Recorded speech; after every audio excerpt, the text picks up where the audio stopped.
Hello dear student. स्वागत है आपके अपने यूट्यूब चैनल ईगल कॉन्सेप्ट पर। तो आज हम लोग पढ़ने वाले हैं आरआरबी ग्रुप डी के जनरल साइंस यानी सामान्य विज्ञान के इम्पोर्टेंट 25 पीवाईक्यू यानी प्रीवियस ईयर क्वेश्चन जो काफी इम्पोर्टेंट होगा। तो चलिए हम लोग स्टार्ट करते हैं और पढ़ना शुरू करते हैं। तो सबसे पहले यहाँ पे आप देखें कि पहला सवाल हमारा क्या है। पहला सवाल यहाँ पे पूछ रहा है, जब किसी वस्तु को अवतल दर्पण के वक्रता केंद्र से परे रखा जाता है तो किस प्रकार का प्रतिबिंब बनता है। ऑप्शन ए में दिया हुआ है आभासी, सीधा और वस्तु से बड़ा। ऑप्शन बी में दिया हुआ है आभासी, उल्टा और वस्तु से बड़ा। और ऑप्शन सी में दिया हुआ है वास्तविक, उल्टा और वस्तु से छोटा। और ऑप्शन डी में दिया हुआ है वास्तविक, सीधा और वस्तु के समान आकार का। तो यहाँ पर जो हमारा ऑप्शन सी है वो बिल्कुल सही आंसर है। अब हम लोग समझते हैं कि ऑप्शन सी क्यों सही है। तो सबसे पहले समझिए कि अवतल दर्पण जो होता है वो कुछ इस तरह से होता है। इसका उभरा हुआ पार्ट जो है वो कलर किया हुआ रहता है और धसा हुआ पार्ट जो होता है वो होता है हम लोग का रिफ्लेक्टिंग सरफेस, यानी जिस तरह से हम लोग जिधर से हम लोग देखते हैं। ठीक है। तो यहाँ पे इसका क्या होता है, फोकस होता है और फोकस के बाद हमारा सेम डिस्टेंस पे क्या होता है, वक्रता केंद्र होता है। अगर वक्रता केंद्र के परे, यहाँ पे बोल रहा है कि वक्रता केंद्र के परे रखें। जब वक्रता केंद्र के परे हम लोग कोई वस्तु को रखते हैं तो क्या होता है, सबसे पहले हम लोग रूल जानते हैं कि रूल में क्या होता है, जब भी हम लोग मुख्य अक्ष के पैरेलल यानी समांतर लेते हैं तो रिफ्लेक्ट यानी परावर्तन के बाद ये क्या हो जाता है, फोकस से होके गुजरता है। और एक और रूल हम लोग क्या जानते हैं कि जब इसका मुख्य अक्ष पे पड़ता है तो परावर्तन कोण और आपतन कोण यानी आपतन कोण और परावर्तन कोण दोनों इक्वल होके ये निकल जाता है। तो यहाँ पे आप देखिए हमारा जो ये प्रतिबिंब बन रहा है वो कैसा बन रहा है, वास्तव में कट रहा है तो वास्तविक हुआ। और इधर मान लीजिए ये सर है तो इसका सर किधर बन रहा है, इधर, तो ये उल्टा बन रहा है तो ये कैसा बना, उल्टा बन रहा है। और इससे क्या बन रहा है, छोटा बन रहा है। क्या बन रहा है, छोटा बन रहा है। तो यहाँ पे ऑप्शन हमारा सी बिल्कुल सही, यानी वास्तविक, उल्टा और वस्तु से छोटा। ठीक है। अब चलते हैं हम लोग नेक्स्ट सवाल के। नेक्स्ट सवाल यहाँ पे दिया हुआ है हमारा दूसरा, जब हमारी त्वचा से पसीना वाष्पित होता है तो हमें ठंडक का अनुभव किस कारण होता है। ऑप्शन ए में दिया हुआ है वाष्पन के दौरान पसीना ऊष्मा मुक्त करता है। ऑप्शन बी में दिया हुआ है पसीने से क्रिस्टल बनते हैं जो त्वचा को ठंडा करते हैं। ऑप्शन सी में दिया हुआ है वाष्पन के लिए पसीना हमारी त्वचा से ऊष्मा अवशोषित करता है। और ऑप्शन डी में दिया हुआ है वाष्पन से पूर्व पसीना बर्फ में बदल जाता है। तो यहाँ पर देखिए जो हमारा ऑप्शन नंबर सी है वो बिल्कुल सही ऑप्शन है। क्यों, क्योंकि जब ऊष्मा अवशोषित मेरा त्वचा से करेगा तो त्वचा का जो हमारा ऊष्मा है वो कम हो जाएगा तो वहाँ ठंडा महसूस तो होगा ही हमको। इसलिए ऑप्शन नंबर सी बिल्कुल सही है। चलिए अब हम लोग नेक्स्ट सवाल की ओर चलते हैं। नेक्स्ट सवाल यहाँ पे आप देखिए तीसरा नंबर दिया हुआ है, चंद्रमा पर किस वस्तु का चंद्रमा पर किसी वस्तु का भार पृथ्वी पर उसके भार की तुलना में कैसा होता है।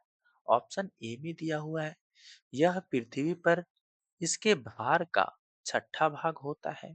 ऑप्शन बी में दिया हुआ है यह पृथ्वी पर इसके भार का छठा गुना होता है, यानी 6 गुना होता है। ऑप्शन सी में दिया हुआ है यह पृथ्वी पर इसके भार का 1/3 होता है। ऑप्शन डी में दिया हुआ है यह पृथ्वी पर भी वैसा ही होता है। मतलब क्या हो रहा है, जैसा होता है वैसा ही रहता है। तो यहाँ पर हमारा जो ऑप्शन नंबर ए है वो बिल्कुल सही आंसर हो जाएगा। यह पृथ्वी पर इसके भार का छठा भाग होता है, यानी 1/6 होता है चंद्रमा पे। अगर हम लोग 36 kg का यानी वजन भार है हम लोग का, तो अगर चंद्रमा पे हम लोग चले जाएंगे तो मेरा वजन 1/6 हो जाएगा, यानी 6 kg का हो जाएगा। ठीक है, समझ में आ रहा है। ठीक है। अब हम लोग चलते हैं नेक्स्ट सवाल की ओर। नेक्स्ट सवाल यहाँ पे हमारा फ़ोन नंबर पूछ रहा है, हम बैठे या सोते हम बैठे या सोते समय भी श्वसन क्यों लेते रहते हैं? श्वास क्यों लेते रहते हैं? ऑप्शन ए में दिया हुआ है हृदय को विराम देने के लिए। ऑप्शन बी में दिया हुआ है जीवन प्रक्रियाओं हेतु ऑक्सीजन की आपूर्ति करने के लिए। ऑप्शन सी में दिया हुआ है श्वसन क्रिया करने के लिए। ऑप्शन डी में दिया हुआ है पाचन क्रिया को जारी रखने के लिए। तो यहाँ पर हमारा ऑप्शन नंबर जो बी है वो बिल्कुल सही हो जाएगा, यानी जीवन प्रक्रियाओं हेतु ऑक्सीजन की आपूर्ति करने के लिए, मतलब पूर्ति करने के लिए। समझ में आ रहा है? ठीक है। अब हम लोग चलते हैं नेक्स्ट सवाल। नेक्स्ट सवाल यहाँ पे हमारा 5 नंबर जो दिया हुआ है वो पूछ रहा है निम्नलिखित में से कौन सा एक समान वृत्तीय गति कर रही वस्तु का उदाहरण है? ऑप्शन ए में दिया हुआ है सीधी पटरी पर अलग अलग चाल से चलती एक रेलगाड़ी। ऑप्शन बी में दिया हुआ है एक समान चाल से पृथ्वी की परिक्रमा करता एक उपग्रह। ऑप्शन सी में दिया हुआ है भीड़ भाड़ वाली सड़क पर चलती एक कार। ऑप्शन डी में दिया हुआ है पार्क में जॉगिंग करता एक व्यक्ति। तो यहाँ पर हमारा ऑप्शन नंबर बी बिल्कुल सही हो जाएगा। क्या? एक समान चाल से पृथ्वी की परिक्रमा करता एक उपग्रह। ठीक है। नेक्स्ट क्वेश्चन की ओर चलते हैं हम लोग। नेक्स्ट क्वेश्चन यहाँ पे 6 नंबर दिया हुआ है 20 ओम के प्रतिरोधक पर 40 वोल्ट का विभवांतर प्रयुक्त करने पर उसमें कितनी धारा प्रवाहित होती है? तो हम लोग इसको फॉर्मूला से बनाएंगे। फॉर्मूला हम लोग क्या जानते हैं कि V बराबर यानी विभवांतर बराबर क्या होता है धारा इंटू प्रतिरोध यानी V बराबर IR। तो यहाँ पे V हमारा यानी वोल्टेज कितना दिया हुआ है 40 इक्वल धारा तो दिया नहीं हुआ है, कोई बात नहीं, इंटू में हमारा ये प्रतिरोध कितना दिया हुआ है 20। ठीक है, ये हमारा है। ठीक है। अब इसको जब हम सॉल्व करेंगे तो क्या हो जाएगा आई बराबर यानी धारा बराबर 40/20। अब इसको जब हम लोग डिवाइड कर देंगे तो कितना आ जाएगा 2 एम्पियर। तो यहाँ पर हमारा ऑप्शन नंबर ए बिल्कुल सही हो जाएगा। ठीक है।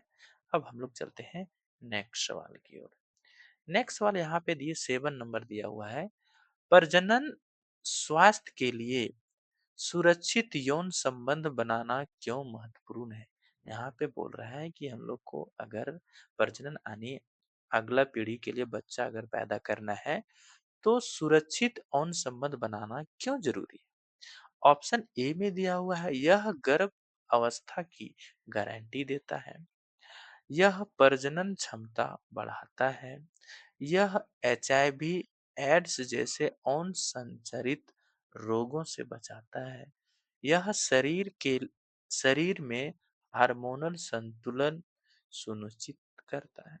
तो यहाँ पर हमारा जो ऑप्शन नंबर सी है वो बिल्कुल सही हो जाएगा यानी एड्स से बचने के लिए। इसलिए हम लोगों बोलते हैं कि जब संबंध बनाओ तो कोई अच्छे यानी जो अपना परिवार है उसी के साथ यानी जो मेरी पत्नी है उसी के साथ बनाओ। ठीक है। अब हम लोग चलते हैं नेक्स्ट सवाल की ओर। नेक्स्ट सवाल यहाँ पे देखिए 8 नंबर दिया हुआ है एथेनॉल की सोडियम के साथ अभिक्रिया होने पर किस प्रकार की गैस मुक्त होती है? ऑप्शन ए में दिया हुआ है कार्बन डाइऑक्साइड। ऑप्शन बी में दिया हुआ है हाइड्रोजन। ऑप्शन सी में दिया हुआ है ऑक्सीजन और ऑप्शन डी में दिया हुआ है मीथेन। तो यहाँ पर हमारा जो सही आंसर हो जाएगा ऑप्शन नंबर बी हाइड्रोजन। ठीक है। नेक्स्ट सवाल की ओर हम लोग चलते हैं। नेक्स्ट सवाल यहाँ पे 9 नंबर दिया हुआ है अधात्विक ऑक्साइड और क्षार के बीच अभिक्रिया का सामान्य उत्पाद क्या है? ऑप्शन ए में दिया हुआ है लवण और हाइड्रोजन। ऑप्शन बी में दिया हुआ है लवण और जल और ऑप्शन सी में दिया हुआ है केवल जल ऑप्शन डी में दिया हुआ है गैस और जल। तो यहाँ पर हमारा जो ऑप्शन नंबर बी है वो बिल्कुल सही हो जाएगा, लवण और जल। ठीक है, अब चलते हैं नेक्स्ट सवाल की ओर। नेक्स्ट सवाल यहाँ पे 10 नंबर हमारा यानी 10 नंबर क्या दिया हुआ है, गैस के कणों की निरंतर अनियमित गति के कारण पात्र की दीवारों से टकराते हैं, गैस द्वारा लगाया गया दाब किसके बराबर होगा। ठीक है, यहाँ पे ऑप्शन ए में दिया हुआ है पात्र के तल के प्रति इकाई क्षेत्रफल पर गैस के कणों द्वारा लगाए गए बल। ऑप्शन बी में दिया हुआ है गैस के कणों द्वारा पात्र के दीवारों पर लगाए गए बल। ऑप्शन सी में दिया हुआ है पात्र के दीवारों पर प्रति इकाई क्षेत्रफल पर गैस के कणों द्वारा लगाए गए बल। ऑप्शन डी में दिया हुआ है पात्र के प्रति इकाई आयतन पर गैस के कणों द्वारा लगाए गए बल। तो यहाँ पर हमारा जो ऑप्शन नंबर सी है वो बिल्कुल सही हो जाएगा, यानी पात्र की दीवारों पर प्रति इकाई क्षेत्रफल पर गैस के कणों द्वारा लगाए गए। ठीक है, अब हम लोग चलते हैं नेक्स्ट सवाल की ओर। नेक्स्ट सवाल यहाँ पे हमारा जो 11 नंबर है वो क्या पूछ रहा है, 20 मीटर की ऊंचाई पर रखे गए 30 केजी द्रव्यमान के ब्लॉक की स्थितिज ऊर्जा कितनी होगी।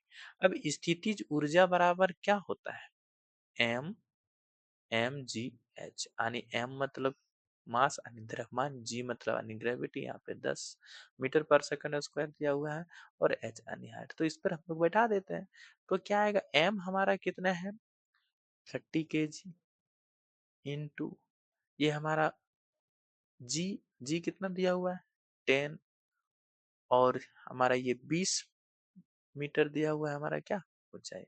अब इसको हम लोग मल्टीप्लाई करते हैं, तो मल्टीप्लाई करते हैं तो कितना आता है 6000, 6000 जूल। हम लोग जो ऊर्जा है उसको किससे नापते हैं, जूल में। तो यहाँ पर हमारा ऑप्शन नंबर बी सही आंसर हो जाएगा। अब हम लोग चलते हैं नेक्स्ट सवाल की ओर। नेक्स्ट सवाल यहाँ पे हमारा 12 नंबर है, क्या है, निम्नलिखित में से कौन सा कथन सही नहीं। क्वेश्चन ध्यान से पढ़ना बाबू। ऑप्शन ए में दिया हुआ है ध्वनि द्रवों की तुलना में गैसों में मंद गति से चलता, ध्वनि वायु की तुलना में जल में तेजी से चलती है, ध्वनि ठोस पदार्थों में सबसे तेज चलती है। सही बात है। ऑप्शन डी में दिया हुआ है ध्वनि निर्वात में भी चल सकती है। अच्छा बताइए, ध्वनि को चलने के लिए तो माध्यम चाहिए, तो निर्वात में कोई माध्यम नहीं होता है। तो ये हमारा यही मेरा सही होगा, क्योंकि यहाँ पे पूछ रहा है कौन सही नहीं है, तो यही तो सही नहीं है।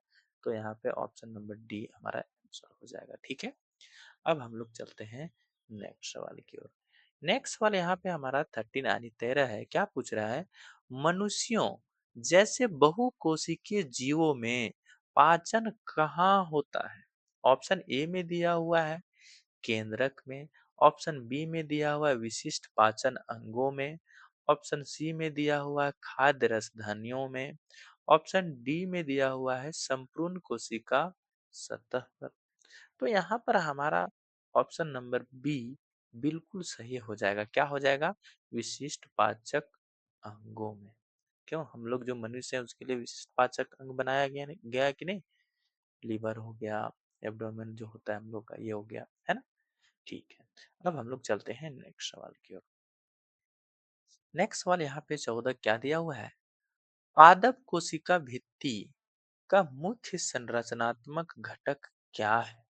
ऑप्शन ए में दिया हुआ है काइटिन, ऑप्शन बी में दिया हुआ है पेडी नहीं पेप्टिडोग्लाइकेन, ऑप्शन सी में दिया हुआ है कोलेजन कोलेजन और ऑप्शन डी में दिया हुआ है सेलुलोज।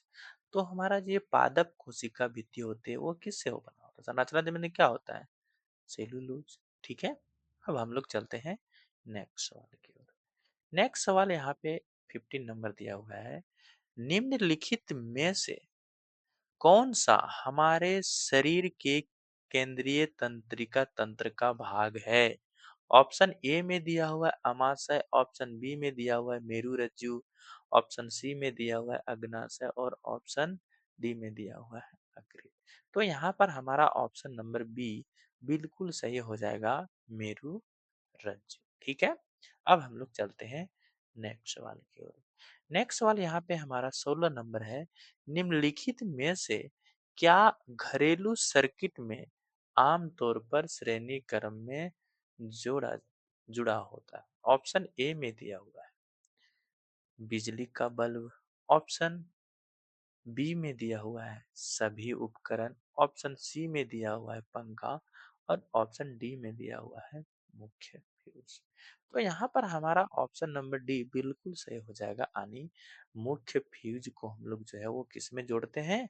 श्रेणी क्रम में जोड़ते हैं। एक ही ना हम लोग वायर में न जोड़ते हैं, एक ही वायर को कट करके बीच में जोड़ देते हैं, इसीलिए ये क्या होता है? श्रेणी क्रम में होता है। ठीक है, अब हम लोग चलते हैं नेक्स्ट सवाल में।